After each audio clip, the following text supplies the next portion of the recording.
So Taylormade just had an absolute dream of a season. I mean, they're top pros. Guys like Rory and Scottie Scheffler. They went out and won 3 major championships. That is marketing gold. But there's a really interesting little twist hiding in their golf bags, and it kind of complicates the whole story.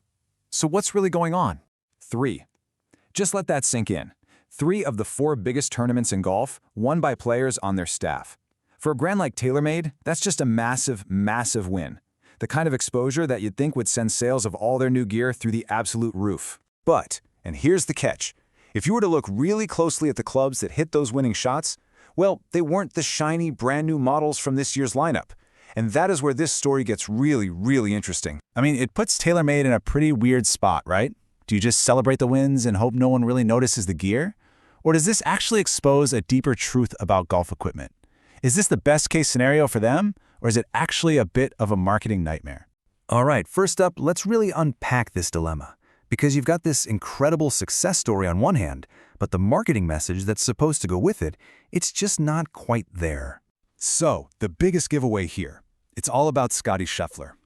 For the very first time since he signed with Taylormade, he didn't put their newest driver, the Q10, in the back. He stuck with his older model. And that basically left their social media team without those winning shot with the new gear posts that they absolutely live on. And you know, this whole situation, it just perfectly highlights this huge gap between how the pros think about their equipment and how we, the amateurs, think about ours. We are playing 2 totally different games with 2 totally different mindsets. You know how it is. For us average golfers, the hype train leaves the station around November.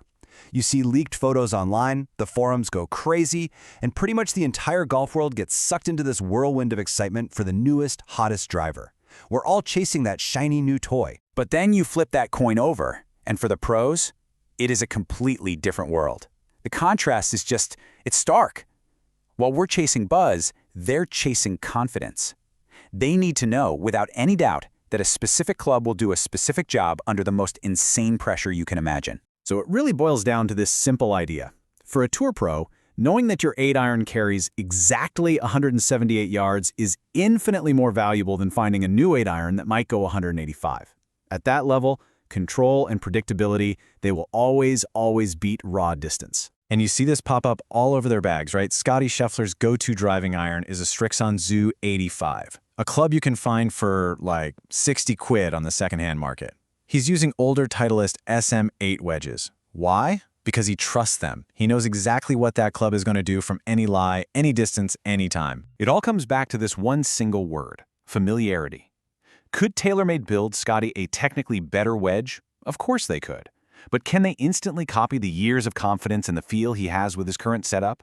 That's a much tougher ask, and it's not something he's willing to risk a green jacket on. So, if your top guys aren't always using the latest and greatest, how on earth do you sell it? Well, turns out brands like Taylormade are way ahead of us. They've simply rewritten the playbook.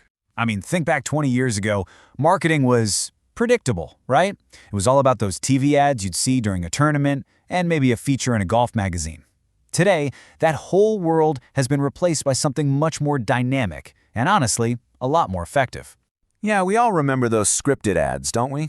You'd have a tour pro looking at the camera saying something like, "The ball speeds are second to none." They were fine, but we all got a little cynical about them after a while. Today's marketing is it's way smarter, way more subtle. These brands know that the modern golfer is too savvy for that old playbook.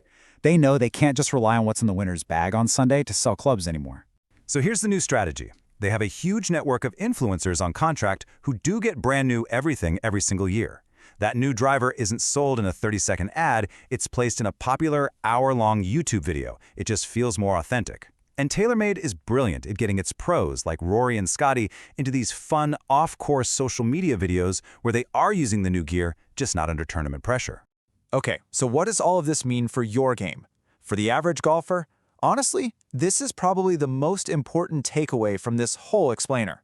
Let's just take a look at the Open Championship for a second. On the very first day, both Rory and Scotty, they barely hit any fairways. And yet, they both shot 3 under par. It's a huge lesson for all of us that obsessing over hitting every single fairway, it's kind of a myth. Even the best in the world have off days with the big stick. The real secret, the key to scoring, is this number. 120 yards and in. This is the scoring zone. This is where you save your bad days from becoming total disasters, and it's where you turn your good days into great ones. It's the one part of the game that should be consistent no matter what.